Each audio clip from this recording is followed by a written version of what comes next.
வணக்கம். தொடர்ந்து நம்முடைய பேச்சுரிமை சேனலுடைய பயணத்தில் இணைந்திருக்கிற நண்பர்கள் அனைவரையும் வரவேற்கிறேன். இன்றைக்கு நம்ம பார்க்க இருக்கிறது என்ன நடந்தது இந்த பாரதிய ஜனதா கட்சியினுடைய கூட்டணிக்குள்ள. ஏன் ஓபிஎஸ் வெளியே தூக்கி போடப்பட்டிருக்கிறார்? அதாவது வெளியே தூக்கி போடப்பட்டது என்று சொல்லுவதை விட ஓபிஎஸ்ஸாக இங்கிருந்து தலையை கலட்டிக்கிட்டு வந்துட்டார், அப்படித்தான் சொல்ல வேண்டும். என்ன நடந்தது? பேச்சுரிமை சேனல் வாய்ஸ் ஆஃப் தமிழ் வழங்குகிறது. உங்களுடைய ஆதரவை தர மறக்காமல் சப்ஸ்கிரைப் பண்ணிட்டு பெல் பட்டன் அழுத்துங்க. கமெண்ட் செய்யுங்கள், ஷேர் செய்யுங்கள், பிடித்திருந்தால் லைக் செய்யுங்கள். நிகழ்ச்சியை பார்க்கலாம். அதாவது ஓபிஎஸ் அவர்களுக்கு கொடுக்கப்பட்ட அசைன்மெண்ட் என்ன தெரியுமா? ஓபிஎஸ்ஐ ஆரம்பத்திலேயே வீழ்த்தி விட்டது பாரதிய ஜனதா கட்சி. அதாவது உங்கள் மேலே எந்த கேஸும் கிடையாது, ரைட்டு கிடையாது, எதுவும் கிடையாது. அதற்கு பதிலாக என்ன செய்யணும்? அங்கே நடக்கிற அதிமுகவுக்குள்ள நடக்கிற எல்லா விஷயங்களையும் இங்கு உளவறிந்து சொல்ல வேண்டும். 1. 2, எப்படியாவது அதிமுகவை பலவீனப்படுத்தி பாரதிய ஜனதா கட்சியோடு கூட்டணி வைக்க வேண்டும். 2, முடிந்தால் அதிமுகவை உடைக்க வேண்டும். 4, இரட்டை இலையை கடைசி முயற்சியாக இரட்டை இலையை முடக்குவது. இவை அனைத்திலுமே ஓபிஎஸ் அவர்கள் தோற்று போய்விட்டார். கடைசியா வழக்கம் போல் நம்முடைய அருமை தலைவர் அண்ணாமலை அவர்கள் அவருடைய ஸ்ட்ராட்டஜி, அவருடைய பிளான் யாருக்குமே வராதுங்க. ஆமாம், கோடியா குமிச்சு வச்சிருக்காருல்ல, எதுக்கு அங்கே இருக்குது, நம்மக்கிட்ட கொஞ்சம் வரட்டும் என்று ஓபிஎஸ்ஸை தனியாக கார்னர் பண்ணுறாரு பாருங்க. இதே டீலிங் தான் டிடிவி கிட்ட நடத்துனது. ஆனால் டிடிவி கிட்ட அந்த பாச்சா பழிக்கலை.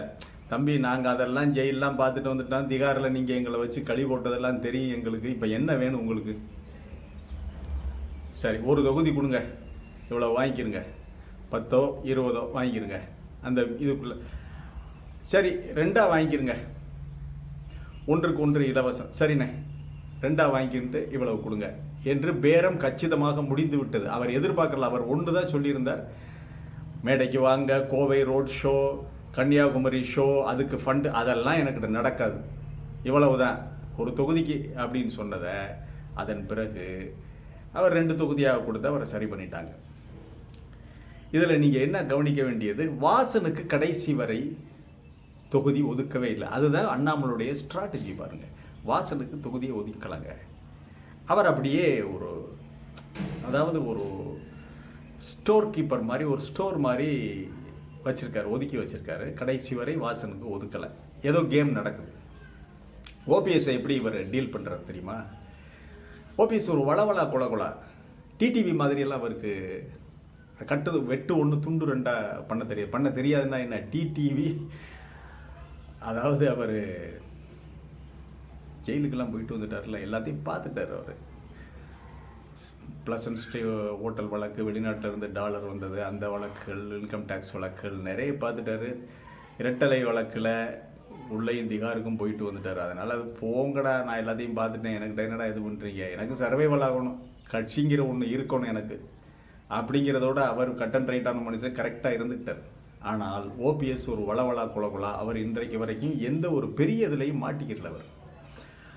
அதனால் ஓபிஎஸ் கிட்ட என்ன பண்றாங்க, கன்னியாகுமரி கூட்டத்தை காட்டி அதற்கு பிரதமர் வருகிறார்னு ஒரு கலெக்ஷன். அதற்கு அடுத்ததாக கோவை ரோட் ஷோ சொல்லி ஒரு கலெக்ஷன். அப்பவே மூக்கால அழுதுக்கு தாங்க கொடுக்குறாரு, மூக்கால அழுதுகிட்டு தான் கொடுக்குறாரு. என்ன, அதன் பிறகு சேலம் மாநாடு. இதில் உங்களுக்கு நிச்சயம் நீங்கள் பிரதமர் மேடையில் இருக்கீங்க, பிரதமருக்கு முன்னாடி நீங்கள் தான் சிறப்புரையாற்றுறீங்க, எல்லாம் சொல்லிக்கிள்ளி எல்லாம் இது பண்ணி ஆட்டை தயார் பண்ணிட்டாரு அண்ணாமலை பழி கொடுக்கறதுக்கு. கரெக்டாக ஏறகரையெல்லாம் போட்டு கொள்ளுன்னு தயார் பண்ணுனா மேடையில் இந்த கேபி ராமலிங்கம் லூஸுக்கு ஒன்றும் தெரியல, இங்கே உள்ள டீலிங் தெரியலை. இவர் பாட்டுக்கு போய் ஓபிஎஸ் பேசிக்கிட்டு இருக்கையிலே கட் பண்ணிவிட்டார். இது யாருக்கு தெரியுமா மிகப்பெரிய அவமானம்? அந்த ஓபிஎஸோட இருக்கிறாங்கல்ல, அதிமுகங்கிற ஒரு பெரிய மாபெரும் இயக்கத்தில் இருந்து தங்களை தனிமைப்படுத்திக் கொண்டு ஓபிஎஸ்ஸுக்காக பின்னாடி வந்து நிற்கிறாங்கல்ல, அவங்களுக்கெல்லாம் பெரிய ஒரு உண்மையிலே அவங்களுக்கு மிகப்பெரிய வருத்தம் ஆயிடுச்சு. என்னன்னா ஒரு ஒரு முன்னாள் முதல்வர் அவங்க என்ன கேட்குறாங்க, ஜெயலலிதா வகித்த பதவியை தானே நீங்க வகிச்சீங்க, ஜெயலலிதாவுக்கு இருந்த அதே பதவி தானே உங்களுக்கு இருந்தது.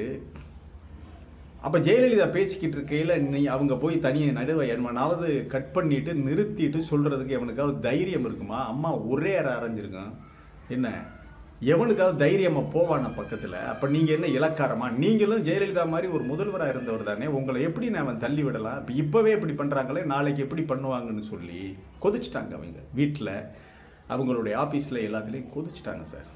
கொதிச்சு இதுக்குள்ள 2ல் 1 முடிவு கட்டணும்னு என்ன உடனே தான் ஓபிஎஸ்ஸுக்கும் ஒரு மனமாற்றம் ஏற்பட்டு விட்டது. இப்போ அண்ணாமலை காத்துக்கிட்டு இருக்காரு. சரியா, டீலிங் பேச்சுவார்த்தைக்கு வர்றாங்க. ஓபிஎஸ்ஸுக்காக 2 தொகுதிகள் தயாராக இருக்குது. 2ஐ காட்டி கண்ணி வைக்கிறார் அண்ணாமலை. தனியாக தானே பேச்சுவார்த்தை, நீங்கள் சொன்ன எதுவுமே முடிக்கலைன்னு. அதனால் ஒரு பெரிய அமௌண்ட்டாக சொல்லி, ஏன்னா ஓபிஎஸ் வட்டத்திலிருந்து எனக்கு கிடைத்த தகவல், ஓபிஎஸ்ஸே எதிர்பாராத ஒரு ஷாக்காகி மயங்கி விழுகிற அளவுக்கு அமௌண்ட்டை கேட்டிருக்கார். அவர் ஷாக் ஆகிட்டார் ஓபிஎஸ்.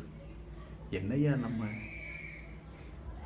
இவர்கள்ட்ட போயஸ் தோட்டத்தில் வாங்கின அடி, எவ்வளவோ அடி வாங்கி அவமானப்பட்டு மிதிப்பட்டு இத்தனை வருஷம் அந்த அம்மாக்கள்கிட்ட 1க்கு 2 அம்மாக்கிட்ட அடி வாங்கி மிதி வாங்கி இவ்வளவு வெட்கம் மானம் சூடு சொரணை எல்லாத்தையும் இழந்ததானே நம்ம கோடி கோடியாக சம்பாதிச்சான். அதை இவ்வளவு ஈஸியாக இவன் அடிச்சுக்கிட்டு போக பார்க்குறானே, கொடுக்கலாமா அப்படின்னு ஒரு நிமிஷம் திங்க் பண்ணிட்டார். அதை கொடுப்பதற்கு, அந்த கேட்ட அமௌண்ட்டை கொடுக்கறதுக்கு அவர் சரி முடிவு பண்ணி சொல்லுகிறேன், தொண்டர்களோடு கலந்து சொல்லுகிறேன். அங்கே பேசலாம்ல, இல்லை நாங்கள் 5 தொகுதி கேட்டோம், 5 தொகுதிக்கு எதிர்பார்க்குறோம் அப்படி இப்படின்னு நான் சொல்லிட்டு எஸ்கேப் ஆகி வரத்தான் பார்ப்பாங்க அங்கே.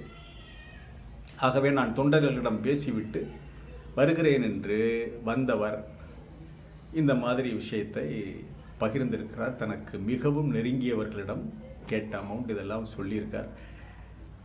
அந்த விஷயம் நமக்கு காதில் வந்து விழுந்தது. அங்கே உள்வட்டத்திலே இருக்கிற நம்முடைய நண்பர்கள் எனக்கு தொலைபேசி வாயிலாக சொன்னார்கள், இந்த மாதிரி எவ்வளவு பெரிய தொகை கேட்கப்பட்டது, 2 தொகுதிகள், 2 தொகுதிகளுக்கு தாமரை சின்னத்தில் நிற்க வேண்டும், இவ்வளவு அமௌண்ட் என்று. அந்த அமௌண்ட் தான் அவர்களை மிகப்பெரிய அளவில் நிலைகுலைய வைத்த அமௌண்ட். பார்த்தாரு, இவ்வளவு பெருசா போய் இவங்கள்ட்ட கொடுத்து ஜெயிக்கிறதுக்கு வாய்ப்பு இருக்கா? கேட்குற தொகுதியும் கிடைக்காது.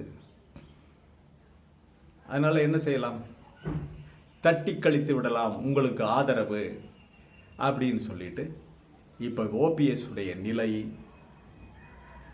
டிடிவியோ அதாவது அண்ணாமலையோடு பேசுவதை தவிர்த்து விட்டு, அவர் இருந்தா சொல்றேன், பிரஸ் மீட்ல சொல்றேன், நான் அறிவிக்கிறேன். அப்ப என்ன பண்ணிட்டார், அண்ணாமலைக்கு தெரிஞ்சு போச்சு. ஆஹா, ஆட்டுக்குட்டி தப்பிச்சிருச்சியா, பழி கொடுத்து பெருசா போட்டுடலாம்னு நினைச்சா தப்பிச்சு போயிட்டாரு. ரைட், அவருக்கு ஒரு ஷாக் கொடுக்க வேணாமா? வந்தா இந்த அமௌண்ட், எல்லாருமே தாமரை சின்னத்தில் தான் நிற்க போறாங்க, நீங்க வந்தா இந்த அமௌண்ட்டை கொடுத்துட்டு வாங்க, அது வரைக்கும் இந்த தொகுதி ஜி.கே. வாசனிடம் இருக்கட்டும்னு சொல்லி தற்காலிகமாக, அதாவது வெளியில சொல்லலாம் தொகுதி ஒதுக்கியாச்சு வாசனுக்கு அப்படின்னு, வாசனோட இவர் பேரம் பேசியிருப்பார். என்ன பேசியதாகத்தான் நமக்கு தகவல்கள் வருகின்றன, எவ்வளவு தூரம் உண்மை என்று தெரியாத இருந்தாலும் இப்படித்தான் நடந்திருக்க வேண்டும். இதை ஒரு எக்ஸ்ட்ரா லக்கேஜாக வாசனிடம் இந்த 2 தொகுதியை கொடுத்துட்டாங்க. ஸோ இப்போ என்ன, அப்படி கேட்ட அமௌண்ட்டோட வந்து விட்டால் தேர்தல் செலவு. ஏங்க இந்த இப்போ நான் பேசினதெல்லாம் லஞ்சமாக அல்ல, அண்ணாமலையை வீட்டுக்கு கொண்டு போகிறதுக்கு அல்ல, அவர் தேர்தல் செலவுங்க. கட்சி ஜெயிக்க வைக்கணும்ல. அவங்க பாரதிய ஜனதா கட்சி நேர்மையான கட்சி, அவங்க பிச்சை எடுத்துக்கிட்டு இருக்காங்க, அவங்க உண்டியல் குளிக்கிட்டு இருக்காங்க, அதெல்லாம் அங்கேருந்துலாம் பணம் வாங்க முடியாது. அதனால இங்கே தேர்தலுக்கு சரி கட்டிக்குங்கன்னு சொல்லி அவங்க மோடிஜி எல்லாம் சொல்லிட்டாங்க போல இருக்கு. அதனால தான் தேர்தல் செலவு ஓபிஎஸ் கிட்ட கேட்டிருக்காரு. அதனால் அவர் கேட்ட அமௌண்ட்டை கொடுத்தால் ஸ்பேராக வாசனிடம் இருக்கும் 2 தொகுதிகள் தரப்படும். இல்லாவிட்டால் வாசனே 3 தொகுதிகளுக்கும் ஆள் தேடி பிடித்து நிற்பார். இதுதான் இப்பொழுது வரை விஷயம். நாளை விடிந்தால் என்ன மாறுதல் என்று மீண்டும் ஒரு முறை கள நிலவரத்தோடு உங்களை சந்திப்போம். இது வாய்ஸ் ஆஃப் தமிழ் வழங்கும் 2024 எலெக்ஷன் ஸ்பெஷல் புல்லட்டின். மீண்டும் ஒரு முறை சந்திப்போம். மறக்காமல் சப்ஸ்கிரைப் பண்ணிட்டு பெல் பட்டனை அழுத்துங்கள், கமெண்ட் செய்யுங்கள், ஷேர் செய்யுங்கள், பிடித்திருந்தால் லைக்ஸ். நன்றி, வணக்கம்.